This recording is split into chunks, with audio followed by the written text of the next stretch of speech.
আর লাগবো না আইস আর নিতে যাক তাহলে পাইছি দিয়ে দেই আগে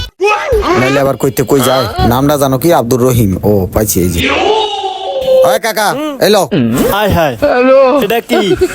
সময় মতো দেখা করো সমতন দেখা করবো এটা কি এটার ভিতরে কি খুললেই বুঝতে পারবা সময় মতো যায় গা আচ্ছা ঠিক আছে ওই দেখো আর একজনে কই বইয়ে রইছে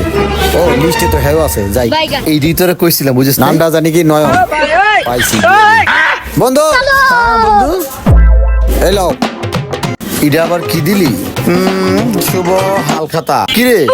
তুই তো কোনো ব্যবসা বাণিজ্য করস না আবার হালখাতা কি হ্যাঁ তুই ঠিকই কইছিস আমার তো দোকান পাট নাই তুই যে ধার নিছিলি এই ধারের টাকাটি কি তোর দেওয়ান লাগবো না আরে দেখছ তার কাম টাকা দাঁড় আনছি 2 দিন দেরি হইছে হালখাতা বানাই লই এসেতে ও আচ্ছা তাহলে তো ভালোই করছে জিগা মিষ্টি খাওয়াবে কবে তুই ঠিকই কইছ তো হালখাতা কাগজে তো দিছ তো মিষ্টি লই খাওয়া তুই আগে মিষ্টি খাওয়া পরে টাকা নিয়ে যা নয় 10 টাকা কান্না গরম হয় থাক মিষ্টি খাইতে পারতাম না টাকা দিয়ে ঠেকে গেছি না আবার হাসে কেমনে দেখো না